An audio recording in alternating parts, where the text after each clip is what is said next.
alo cui se fer lavan, tarawan, yufu, bandrusu. Hey everyone, welcome to Divine Guidance with Patricia. I am so, as my husband would say, exuberated to be here today because I have returning. This is part 2 of the Evan and Stephen Strong documentary that we're doing. Now, all seriousness, coming forward with this one. This one is going to be aired 15 days before what we have here on the North American continent, the summer solstice. And I believe Stephen and Evan will be doing the winter solstice. And with that said, the whole program, the whole thing has been about preparing for this upcoming summer solstice in Australia and winter solstice here in Canada. So it's like the switcheroo show, but it's also the show to give you enough information and enough warning and wisdom to get on with it, guys. Get on with it. Open up to earth, open up to creator, open up to your own heart. Stop blaming, shaming, and gaming, and know that you are so beautiful and you are so loved and you are so needed to step up, step into your life, and let's make this planet the place it's meant to be and allow each other to love and care and be kind to each other. So this show is a warning. It is, and I'm not going to apologize for that. It's time to talk turkey, and it's time to get things real. So I have the beautiful being of Stephen and Evan Strong, and they're coming here today to give you the information to prepare you for the 6-month line that's coming up, and we all want to step across it. So welcome, Steve and Evan. Thank you for being here for part 2. Thank you for your askings to join me again. Yeah, very happy to be here. Definitely.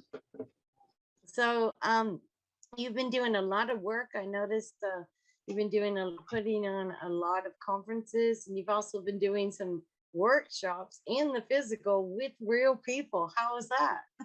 Yeah, very unusual to actually work with real people again, because for the last couple of years that's become a non-event, to be honest. It's quite interesting in Australia right now. They put on football matches where 60 and 80,000 people stand cheek to jowl next to one another, screaming and yelling. And yet months before, we weren't allowed to go to church because we couldn't sing next to one another. It's amazing how things change, and they call off all the concerts. The football stays on. It's a strange world we live in. That's Aussie for you. When I was over there, it was like sport. Go Aussies. Yeah, we do have a culture, and it's, if it hasn't got a ball or a bat, it's not a culture, is it, Evan? Yeah. Yeah, I found that a little difficult. I mean, I love sports, but not as much as my family in Australia do. There you go. Yeah. All right, so where are we at? I think we were going to go a little bit into prophecy. And I know out of respect to the elders that you really can't give quotes and sayings, but I've also read a lot of information on your sites and stuff where, some things have been mentioned. And we left off last time with that beautiful being with the white skull that came here to assist. And it was amazing. So let's take it from there, guys. And I just hand it over to both of you. Okay, well, we'll start with, we have a bit more information about that being, don't we? We do, actually. Yeah. One of the people we work with, Leah, is a contactee with an off-worlder, and has been since she was 6. And we've been slowly piecing together information about that particular being, which I actually should hold up and show people just in case they've forgotten. I know I've shown you this before, but there's a breakdown of the being we're talking about, and that's a reconstruction done by a gentleman who worked in the Australian Museum reconstructing skulls. So it's legit. And as you can see, as I hold it sideways, you'll see that there is just nothing there above the eyebrows. There is no forehead. And what's also interesting, I've got a complete makeup of it. I'd like to show you what it looks like at the finish. And I want to show you the shape of the skull. And just before we start, I want to point one part out. That is from there to there, 18 centimeters across. Now, for anyone that thinks this is a hominin, you need to understand there are no sutures with this being, but I want the ladies to pause and think for 1 second. I wanted to think about this. When you're giving natural childbirth, they ask you to dilate to 10 centimeters. I want you to think about trying to dilate to 18 centimeters, knowing, ladies and gentlemen, there are no sutures, because you know a baby, the skull flexes in and out because the sutures aren't joined. Both the people reconstructing this skull often made reference to the fact there are no sutures. So, ladies and gentlemen, if someone tells you, well, this is a normal hominin, look to the women in our population and ask them, how will you deliver a skull that measures 18 centimeters across with no flex? And the answer is, you will not. You have one option, cesarean or cesarean. And if you don't want to take that, both you and the baby will die. So let's be clear about this. When we talk about the fact that there's an off-world involvement in this, where our interest is not so much in trying to prove the bleeding obvious. I mean, the sun shines most days and we breathe air, and also aliens are here. They are three things that are facts, not opinions. So we now know that's true, but what I did want to open with, just to begin with, is just to go a little bit off track for a second, then come back and improve something about the fact that there's a change coming ahead. Okay. And I want to talk about one of our elders, one of the ones we've worked with for probably about 10 years now, isn't it? Yeah, I'd say so, yeah. At least. And we've got the highest regard for her, and she's known throughout this country and is highly respected. She makes two prophecies about the change that we're talking about now. Now, the first prophecy, and I might have mentioned this before, and if I have, I apologize for that, but it leads to the second one, which I haven't mentioned. The first prophecy, she was asked, when will the change begin? When will it start? And she told us, and Evan and I were there. We were. And we completely forgot about it, yes, for very good reasons. She told us the first sign will be there will be a worldwide panic and fighting over one object. She said toilet papers. And I remember at the time not remembering it. And in fact, if it hadn't been for the fact that one of the other ladies that was there, Lavinia, reminded us when we were doing one of our not online conferences, we were doing that live then, weren't we? Talking to humans. We're doing one of Byron, it was sold out. And she came along and said, do you remember the toilet paper story? And we both looked at her and said, No. What are you talking about? She said, I don't remember what she told us 6 years ago. It was actually 5 years ago then, wasn't it? Yeah. And we looked at her and said, no, Lavinia, tell us a bit more. We don't know what you're talking about. Well, she told us the first sign would be this story about the toilet paper. And we looked at her and said, oh yeah, really? And she said, well, I believed her. I said, well, what do you mean by that? She said, well, then we bought them. And she said she filled up a bedroom in toilet paper. She bought it over 4 years and bought them and bought them and bought them. Because only Minnie told her you had to stock up on toilet paper and they'd be fighting for it. And I still remember in my head one day when I walked past down a supermarket aisle where the toilet paper wasn't, because it wasn't there. And there was a security guard with a seat sitting by the empty shelves guarding the non-toilet paper. And then I thought, when I saw that, I thought, oh yes, Auntie Minnie was right. Anyway, that part, and by the way, this lady then bought the toilet paper, and after about 4 years decided this is ridiculous. And she used up the last toilet paper 3 days before the COVID started. So it's interesting how things work. But she told us one thing we did remember, and she's told us that recently. Yes. We asked what was the last sign before the change would begin. And she said, that's easy. She said, look to the birds. She said, because the birds will start to lose their tracking devices. The earth is changing now. As you know, since that ceremony, the Schumann resonance has just gone off the scale all the time. Everybody knows that. I don't have to convince you. If you don't believe it, look it up. It's real. She said the birds, because of the Schumann resonance resonating higher level, are losing all their tracking facilities. All their radar just goes berserk, and they will lose.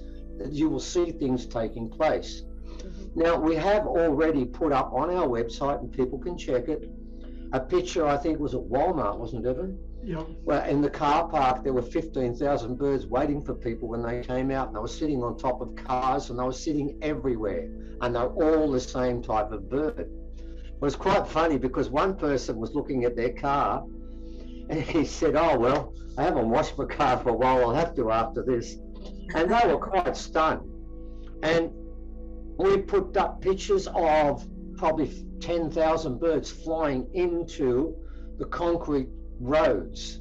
And of course, the expert said that was caused by a hawk. And about 100, 200 died when they smashed their heads against the concrete road. Now, those things they can actually dismiss. They can find ways to explain those things, but they can't find ways to explain something that is taking place right now about 20 meters from where we're talking. Okay. Now, quite recently, I think last weekend or the weekend before, we had people coming, and I'm going to talk about that too, to our property to do meditation inside the rocks for 10 minutes. And before we started, I said, I want to take you around the back and show you something. Now, by the way, I know it's your summer right now, but we're in winter, okay? And I took them around the back and I said, have a look at that bird. Now, it's a white-faced pigeon. It's a rainforest bird. And here it is in the month of, isn't it June now, even? Yeah. Right, we're getting close to the shortest day of the year, and there was a white-faced pigeon, a rainforest bird, sitting on a nest with an egg. Now, I want you to think about this for a second. Birds lay their eggs and make their nest in spring. Now, let me explain why, so people understand why this is so important. It really is. It's more important than the other things. They do this because when a bird is born, it has no feathers, right? And it is completely open to the elements. And secondly, do it during spring because everything's growing again and there's plenty of food. The one season birds never lay their nest and make their nest and sit on top of an egg is winter. Why? Because the babies, particularly if they're rainforest pigeons, which they are here, are going to be exposed to weather. It's incredibly cold, there'll be very little food, and the chances of a bird living at that particular time are infinitesimal. But I've since had feedback from Victoria, which is colder. It's about 5-6 degrees lower. We're on 28 degrees here. They're about 36, 35, rather. And I was told the same thing. There are birds there making their nest now. Now, ladies and gentlemen, nature has rules. And the rule is birds lay their eggs and raise their young in spring. It leads into summer and everything is prolific. And by the time they get to winter, they are prepared to accept the coldness and the sparsity of food.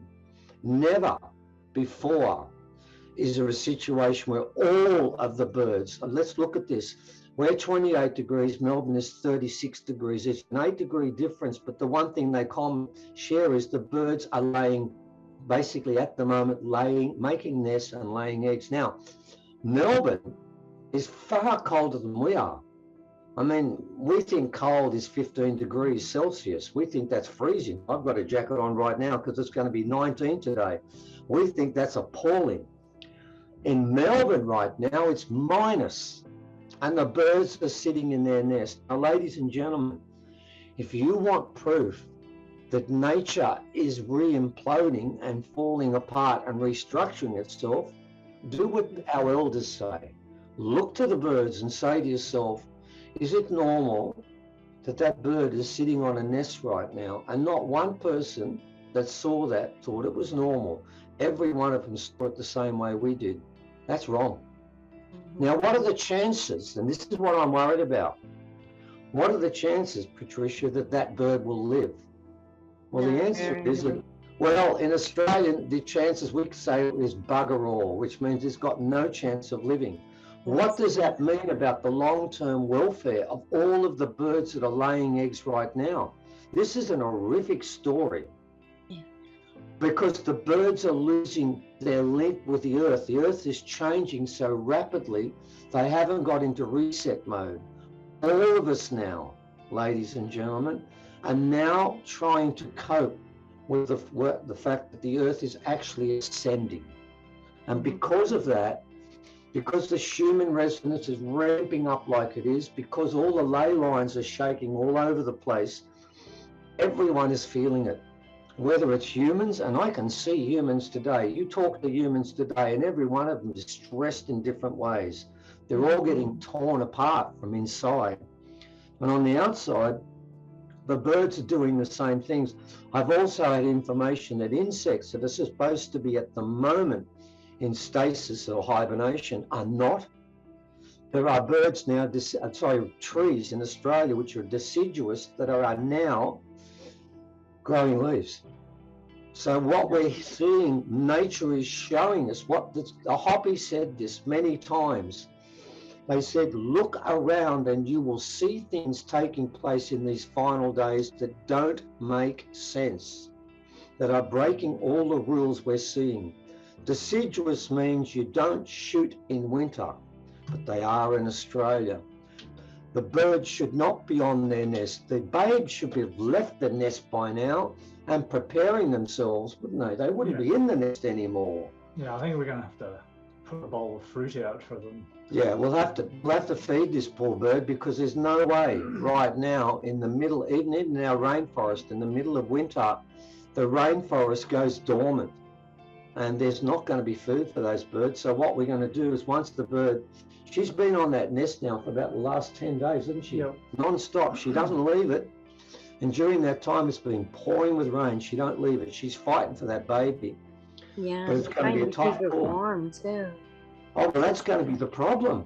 Yeah, Because well, even in the egg, I mean, the when you look egg. at a bird when it's born, all you see is its skin, and that's basically it. It's got no covering whatsoever, which is why the birds are born in spring that leads into summer. Every day they're in that nest, it gets a little bit hotter. But right now, every day in that nest, it's getting a little bit colder for that poor bird. So we'll try and fight and save that white-faced pigeon. But here's the trick. What about the thousands of white-faced pigeons and other birds that we can't save because we don't even know about it? So if you want proof, and we have plenty of that, as you know, Patricia, we've collected all that empirical proof.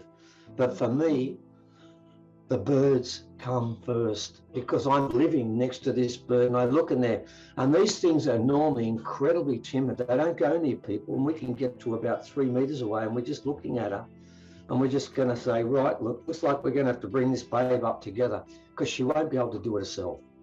So yes, the changes is upon us and it's getting closer. It's sad. At the same token, the universal message of the bird and the feathered people is motion and action. And so there's a really deep message of taking, putting yourself in motion and action. Things are happening. You can't keep your head in the sand. So everybody across Australia and everywhere in the world, wherever you are watching this show, go out and pay attention to the birds in your neighborhood and in your area, and see if there's any birds that actually need some divine assistance from you. Definitely. So that's one part of this story that's now opening up. Mm-hmm. What we're finding now is, as the time gets closer, and our understanding is that okay, we spoke about the ceremony that took place at Uluru, and that happened 2.5 years ago. What we now know is, and that's been something that's been shared with me, with both elders and the rocks and the skull and the rings, they've all told me the same thing, that all sacred events take place in threes. And the first solstice, which was in 2020, fine, that worked. We had the 15 to 20 million people that turned on. What we didn't know at the time is we actually thought that after that, we could retire to the stands and watch the show. sit back, become spectators, and that was, we'd done our bit. We were asked to raise the people. We got the people. That was it. And all we said past that, and we said at some indeterminate time in the future, this change would begin. Well, it's not indeterminate. We can actually give it a date. What we've been told is that the third ceremony, the third solstice at Uluru, is the sign-off point in this arrangement. It's the point where if you are not committed to the mother, and as what the Hopi says, the old ways, we really do follow their prophecies religiously, word for word, in what they say. And they spoke about everyone learning old teachings, old ways, and becoming part of that, and going back to nature, literally in every shape and form. If you are not committed to that on that day, we were told after that, your soul signs up or crosses off on that point. Now, what's quite interesting, when I first found out about that, I did not know until I was told by a gentleman by the name of Barry Eaton, he's an astrologer. That happens to be, remember on the first solstice, we had the solstice and we had an alignment of Jupiter and Saturn, which is 3 objects. That's very much in accord.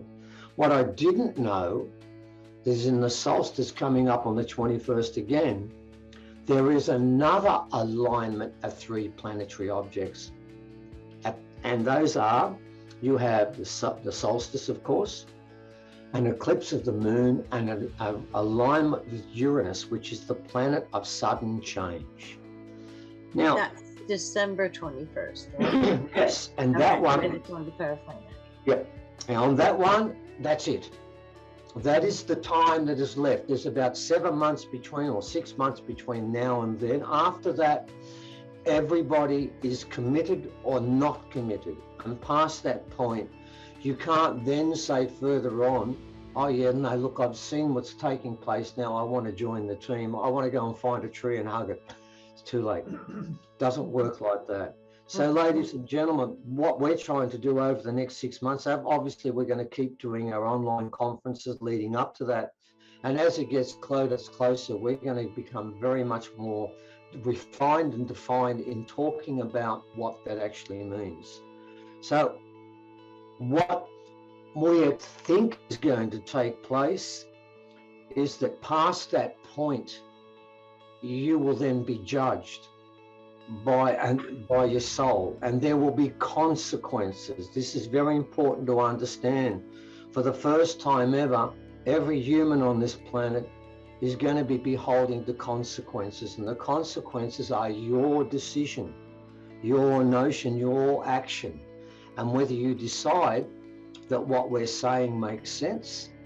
And if you decide it doesn't, I'm happy to go the way things are at the moment, then that is a consequence. And what happens past that point? Well, we've got ideas, but nobody knows. If anyone was to tell you, I know exactly what's going to happen next, I would suggest to you, and you tell them they don't.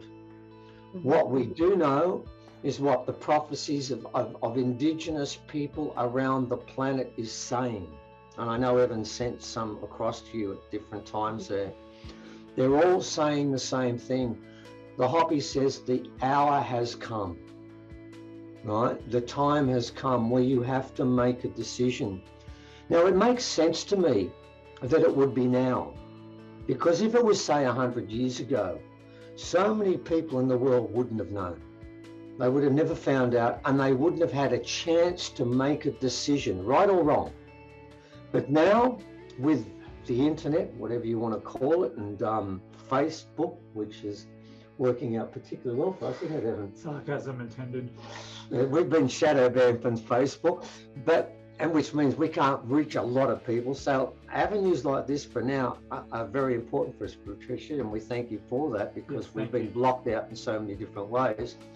My pleasure. What we're seeing now is a ramping up of this planet in every possible way. And if I can, I'd like to share with you an example of how this is happening now. I would love to hear that. So Right. what we're This going to is do is take a little bit of a break and then Yep. we'll go right into that strongly. Okay. Right. Thank you. All right. We'll be right back.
Welcome back to Divine Guidance. I'm not going to take up any time. I'm going to hand it back to Steve, who has some amazing information that we all need to listen to. Thank you. Okay. Well, I'm going to go back. For people who've forgotten, we took a series of sacred rocks to Uluru for that ceremony. I took them to the rocks, some of those before the ceremony.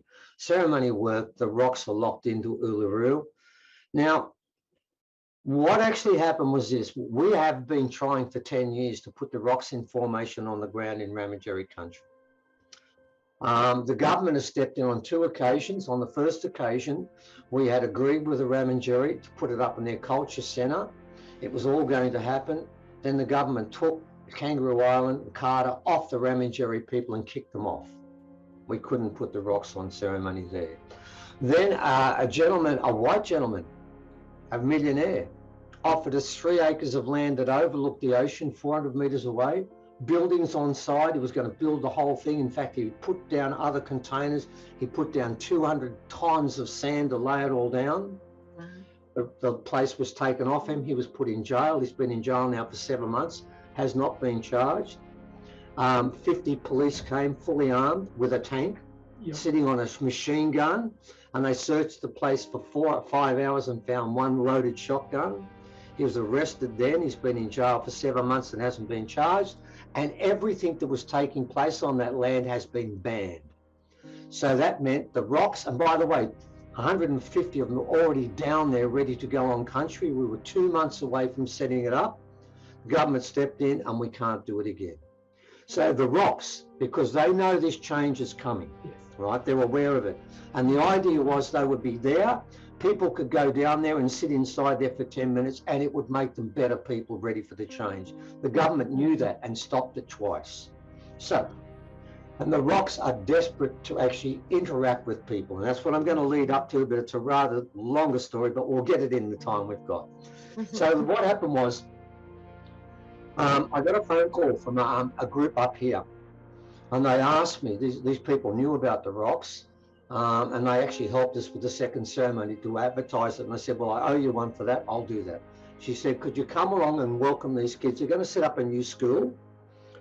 Could you welcome the country? I said, I can't welcome the country. This is not my mob here, but I can give them rock ceremony. I said, I've never done it with kids before. I've done it with adults. And I told them, you're not allowed to tell me. I've told everyone I'm not allowed to know what happens. So I've never been able to quantify how it worked, but I can now. So the rocks were ready. And what actually happened was I said, okay, let's try it with children. Never done it before. So we got there. I took about 35 rocks and I took the kids and I said, okay, parents, clear off. This is for the children only. All right? There was about, I think, 13 of them there. And they were the students. I'm looking at them and I'm thinking, okay, 5 minutes for each kid. I've got 13 there. That's about 70 minutes. That's a long sit. And I've got these 13 kids sitting in a line. I said, okay, this is how what kids are like. They like having a good wriggle. Yeah, and I'm thinking, okay, I'm a teacher. I've been a teacher most of my life. I'm thinking, right. I said, okay, you're on first, you're second, the rest of you go and play. I can't have you just sitting there doing nothing, because you know what that means. You give 13 kids nothing to do for over an hour and you have chaos. And I thought, I'm not touching that. Off you go. So I put the first kid in there, and he was the oldest. And I made a point about it. He said, you're the oldest of this group. You're doing ceremony. This means you are now obligated to look after these kids. If they're arguing, you must step in and make sure it never becomes a fight. You now are, I said, am I their boss? I said, you're not their boss. You're their mediator. You're their interlocutor. You've got to make sure they behave old way. Okay, so he went and sat inside. Okay. And then I put the next kid in. And by the time I put the next kid in, all of these kids had come back and they were just sitting there quietly. I said, oh God, this is pushing. I put him in and he went through, then I put another one. As a teacher, I'm starting to freak out now. I'm thinking, this ain't going to last much longer. I went back to the kids as I'm doing this, said, look, go and play. You've got to wait a long time. You won't want to sit around here. They didn't leave. They stayed there. And the one who was last was 6. And you know, during that hour and a quarter, it turned out to be about that long, they sat quietly, barely said a word, never wriggled, never did a thing. It was quite amazing. And I was told by the parents, all of their children had never slept as well as they did that night. But that's not the amazing part of the story. Okay, so I put them all through there, and one of the kids, the brother of the one who went in first, he told me, I need to apologize before I go inside the circle. And I said, oh, why's that? He said, because all the teachers say the same thing. I wriggle too much. I wriggle all the time, and they get into trouble a lot for that. I said, oh, yes, but you were dealing with teachers. Now you're dealing with the rocks. He sat inside that rock for 5 minutes and came out, and he was so proud, and I patted him on the back. I said, how did that go? He said, I didn't move. I said, I told you, you can do it, but you just need the right teacher to help you. Now, here's where it gets interesting. At the end of the day, the older brother, the mother came up and said, I need to tell you something about what happened to my son. I said, you can't give me content. I don't want to know about visions or anything. I can't do that. Oh, but I'm not telling you that, and you have to listen. And the way she said it, I thought, okay, I'm listening. I'm not going to argue with her. She was quite insistent. I had to listen. She said, after he spent that 5 minutes, he went down to the creek and he cleansed himself. He wept for 15 minutes. And said after that, he had these amazing visions he's told me about. And said, look in his eyes now. He's not the same child that I had before. And I looked at him and thought, my God, he's not. He had been changed completely. That rock, those rocks had given him a vision. So I went home that night and I thought, well, that's amazing. Works for kids. And end of the story. But the rocks and the skull and the rings and all the objects were not happy. And they told me they can't wait. they need to be in contact with people. And they told me one night, now I know that might sound a bit strange, probably not to your mob, but others would. Not to me. Don't worry, I've been with them for 10 years. They are in contact with me constantly. There's no issue with that. The rings, all of them. All of them. So I said to them, well, hang on, we tried. We've done everything we can, man. We've been done in by the Australian government twice. They've stolen the land off this guy. 7 months, not even being charged. He's been in jail for 7 months, and they've changed his medication. He's insulin dependent, isn't he? Yes. He's a diabetic, and he said the stuff they've given me is killing me. I know what they're going to do. He's never going to get out. And I said to him, what can we do? There's nothing left. I said, I don't know what you want from me. I can't do it. And what I did was that night, I said, tell me tonight when I go to sleep and tell me how I'm going to do this, because I know what you're talking about. Yes. So I put the skull, a ring, and a rock, and I put my bedside table that night and said, okay, tell me. And when I got up in the morning, I knew exactly what to do when they told me. So what we've been doing is we've been putting the rocks and the skulls in formation on our farm. And we've run some workshops. We've done 2 in Australia, which probably won't mean much to most of your mob out there because they're not in Australia. We are going to film the next one and then put it up so that does spread elsewhere. And we do know that filming in between those rocks works. So we're going to do that and cover that to an extent. But anyway, what happened was when we did this, I decided this time I'm going to work out if these things are working, and I'm going to do a scientific paper on it. So I made up an evaluation sheet, and in it, I didn't ask them for content. I did not ask them actually what they got, but what I did ask, and I'm going to hold the sheet up now because I've got this with me, and this is where it gets interesting. This is the sheet, and what they do, there are numbers there, and in that they circle the number 10 if it's massive, and 1 or none if they didn't get a reaction. And the one I'm holding up now, it's got quite a few 10s, and it's got a mixture of numbers, because what I've got is was this experience directed towards mind, body, or soul, the manner of contact, and the type of message. So they don't give me content, okay? Now, this is what's interesting. So far, we've done this twice, and we've got about 60 sheets. Of the 60 sheets, with the exception of one person who actually didn't buy the ticket, came late, and during the time she was there, she insulted my wife, she insulted Leah, she insulted me, and I found out later she didn't bring gloves. Someone else gave her a $10 pair of gloves, and she never gave them back to him. Should have never been there, but should have been there, because she was the only person who wrote down 1 for everything. She didn't get any result. I remember when she insulted my wife, 3 seconds into our presentation, wasn't it? It wasn't. I'm looking at her and I'm looking at the skulls. I'm saying, you guys aren't a good mix here. She got nothing. She got nothing whatsoever. But here's the trick. Of the other 59, everybody gave a score for feeling energy waves from the circle. Everybody, without exception. And I can tell you that over half gave it a score of 10 out of 10. Wow. And so what I'm starting to lead on to here is I'm starting to get, and now I'm going to give you an idea of how powerful this can actually be. Now, what's interesting there as you go through there, I was asking whether it's mind, body, or soul, and the answers there were around about 49 or something. It was soul, 46 mind and body, like that, and it mixes all the way through. But what is fascinating is a manner of contact. I wrote down hair stands on end, a vision, a voice, telepathic contact, chills, feeling energy waves, and for some strange reason I wrote down the word heat. What was that? Why.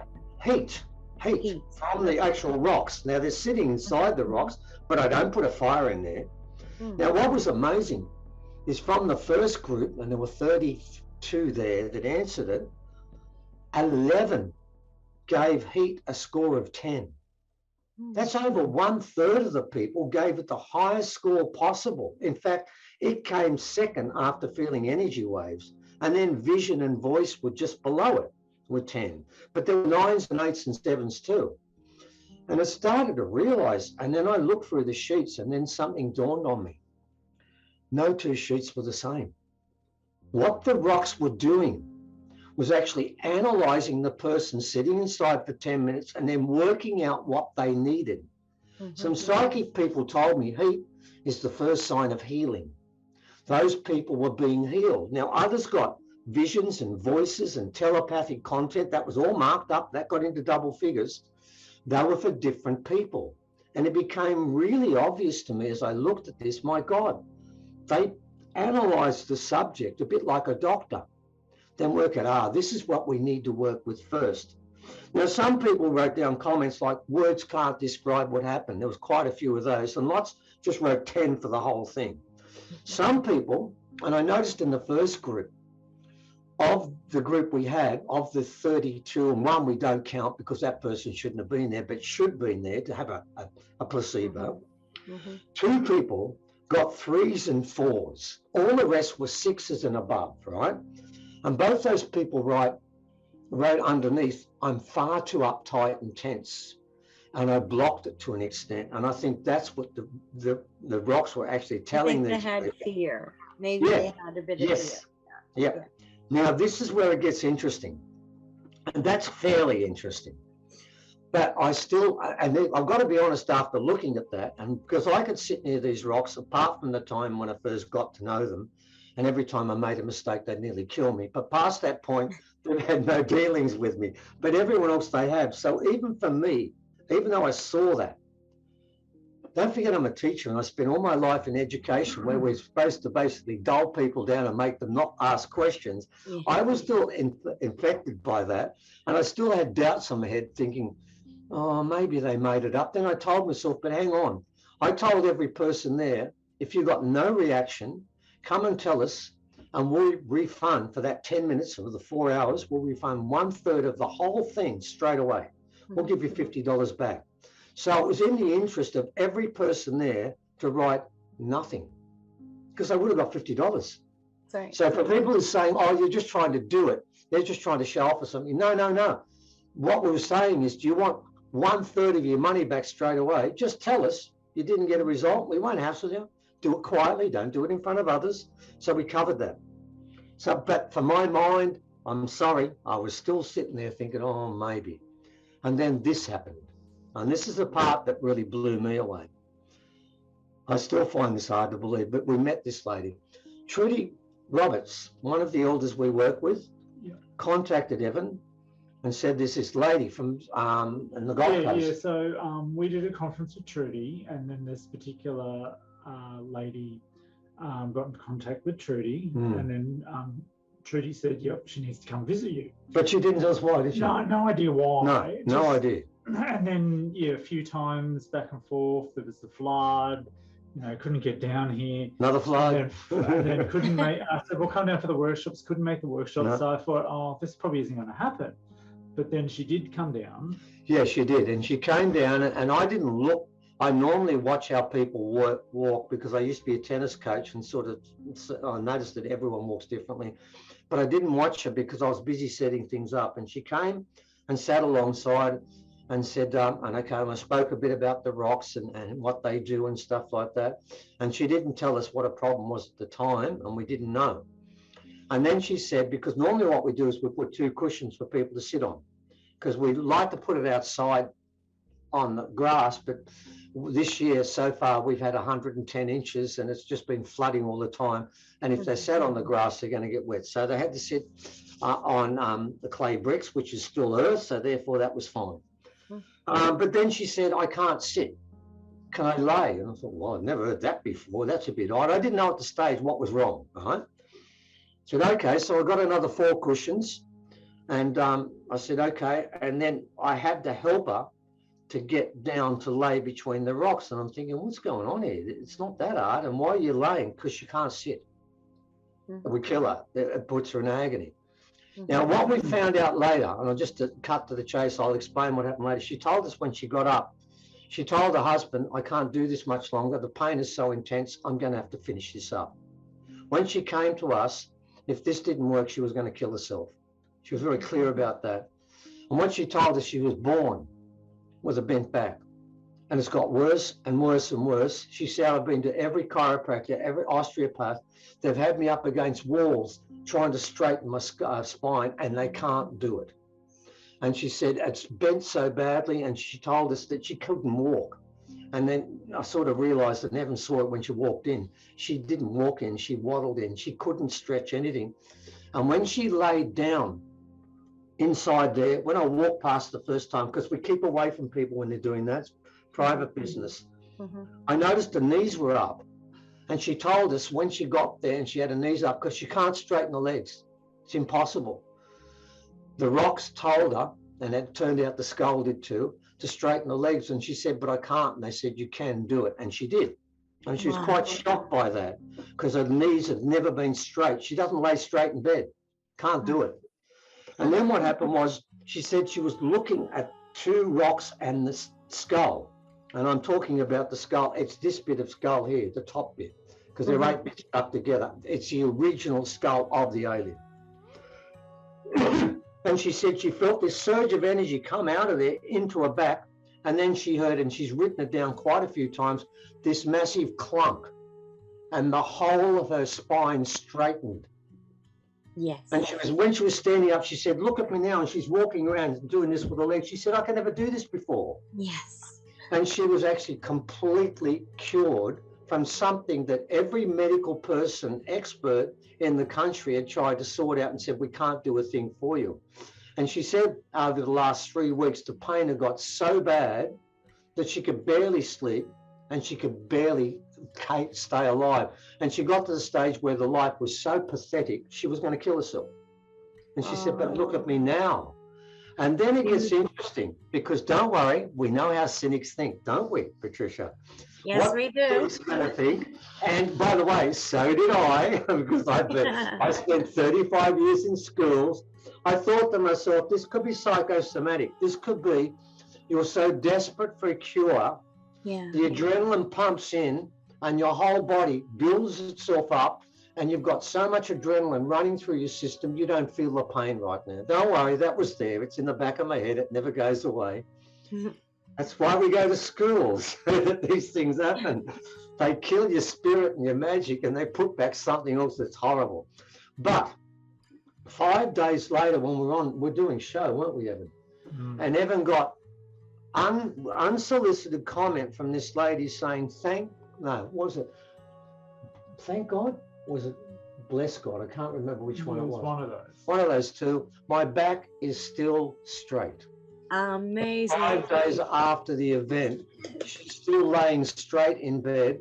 She doesn't want to kill herself anymore. The pain is gone. Talking about walking more now. Yeah, she's going to start doing walking. She could never do that before. She's going to go for walks down the beach. She lives near there, but never had that opportunity. She could never go down there. It would have killed her. That's amazing. And bless her for receiving. Bless her for accepting. Beautiful. Yeah, so what it showed me then was, ladies and gentlemen, I want to make this point. That these skulls, and we'll be doing that for the rest of this year, and we're going to put it on film and put it out. Those skulls, those rocks, and those artifacts are saying there's a change, but you might not believe them, but I just saw them heal someone that had a problem, a medical problem that no person on this planet could have solved. And I don't think she's 40. If she is, she's just that, very young in her life, and she was prepared to finish her life up because she couldn't tolerate this anymore. And then these things never touched her body. And by the way, I got a phone call the next day, Skype the next day from one of our psychics saying that the skull wants to be inside the rock formation. And I said, yeah, I know. I just saw it happen. She didn't know about that, did she? The other weird thing I've noticed as being one of the people monitoring the people that are sitting in the circle is with children. I have like an egg timer, right, for the 10 minutes, and it bings when they get out. Sometimes they get a bit of a shock because they're in the zone, but that's the only way to know. But with kids, we set a limit of 5 minutes, but the timer never seems to work for children. I end up looking down going, well, it's clicked over, but it's not binging. And then it works again for the adults, And then doesn't the it? next person works for an adult, but every child I've sat there with, Beautiful. the 5 minutes it won't ding. So I thought it was a 5-minute session, so I'm now making it 10 for the children, because I thought at the stage, oh man, that's probably half our size, we better cut it back a bit, but I was obviously wrong there. And that's their way of telling me. And they do this all the time. So ladies and gentlemen, the reason I raised this was that that skull I spoke about, we know the story with that particular skull, and we know that it came here a long, long time again. We've been told by other aliens this skull is so old, from a race that's probably the first race created after the Big Bang Theory. Okay, when humanity, the creator was already there, then decided to make a playing field for us all to test our souls. But all the way through from that point on, now that skull came here, and I've said this before, it was called to this planet a long time ago. We believe well over 1 million years ago. And it was called not by the sapiens, not by the reptilians, but by the trees. The trees called them here because the place was being polluted. There was warfare. People were fearful. There was war everywhere. The trees were being cut down. There was pollution in the air, pollution in the water. And the place, this magic place, had to be cleansed. These beings came to cleanse that place over 1 million years ago, and they failed. Why do you think these beings are with us now? Why do you think they've been found now? They've been found now because they are coming back to witness what they came to start so long ago. The planet is changing, and bear in mind, ladies and gentlemen, she made it clear. It was the skull that straightened her skull, her spine. And of course, the skull is now in there each time. That goes without saying. Now, if a skull can do that to a person in that situation, I really think we should listen to what they've got to say, if they have that capability.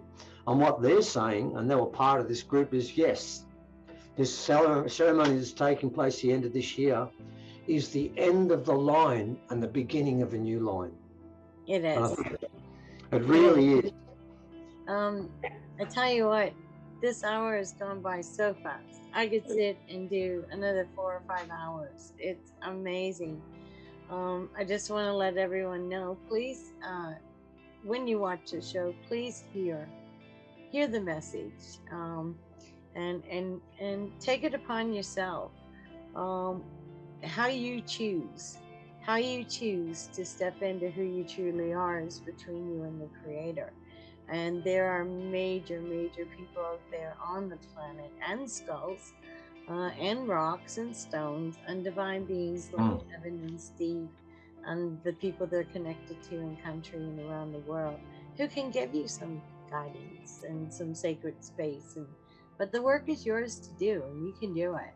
So I'm going to hand this over. We have part 3 coming up in January, and we are going to have a summary part 4 in March. So this story continues. So I'm going to hand it back to you, Steve and Evan. Thank you so much again for being here.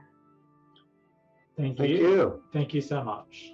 And basically what I would say to people is that it comes down to this.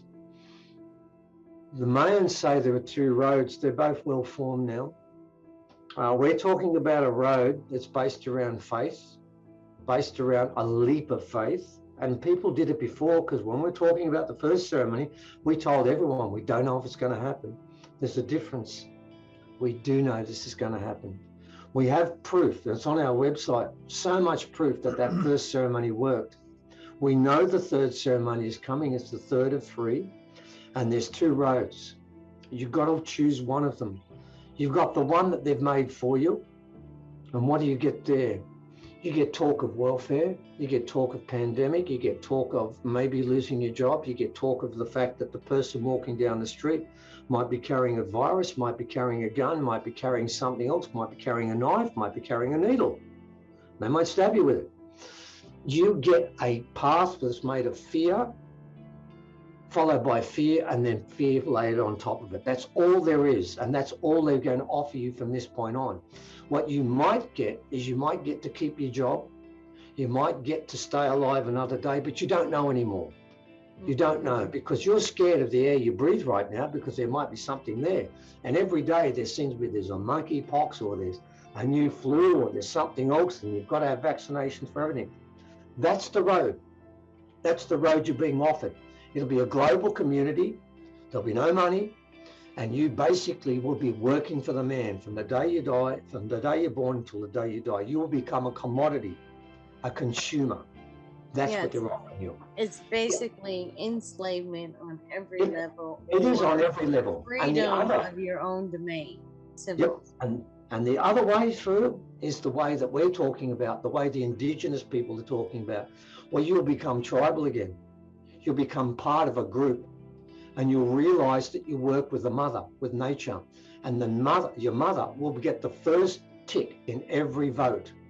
And if that you don't get that tick, nothing else happens. Everything goes back to the mother. You will start to learn to live with the land again. You'll start to live with other people properly, where you'll start to understand what we can do. And most importantly, those genes that have been resting for so long will be activated. And you will then become a shaman, a clever fella, a William, and you will start to embrace the magic that's within each of us. That is what they've kept away from us. We as a race, Homo sapiens, have one skill only. Of the 16 hominids on board, we are ranked 7th on intelligence, but 1st on magic. And they stole our magic. And this is about our magic coming back. The planet is turning into a ball of magic. And the problem is, the animals are dealing with it right now. They're getting ready. They have a right to enter. There's one species on the planet that does not have the right to enter, but must earn it. And they are the sapiens. We have to earn the right. We made the mess. We are the ones that are going to be judged, and, well, we're judging ourselves. And it comes down to this. If you walk that way, you walk away from the other way and you walk towards your creator, towards the planet, and towards your true destiny. Because at the moment, we are just units, economic units that are disposable, that are only here to consume and work. That's all they do. When a government goes to an election, they only talk about one thing, money. They never talk about spirit. And that's what's got to change. In the change that comes, spirit comes first, it comes second, it comes third, and everything else sits way behind. That's what we're looking for. Absolutely. And come walk with us. We're here. Much love to you both. Thank you. Yeah. We'll talk soon. Thank you, Patricia. Thank you. Thank you for listening to Divine Guidance with Patricia on TransformationTalkRadio.com with me, Patricia McNair. Tune in next time to explore more challenges that can help you achieve your whole being. I know we are all capable of truly being whole, and with a little empowerment, anyone can access an entire universe of knowing that is just waiting to be explored. For more information about me and my services, visit divineguidance.earth. That's divineguidance.earth. See you next time, where together we focus on SOULutions for the whole being.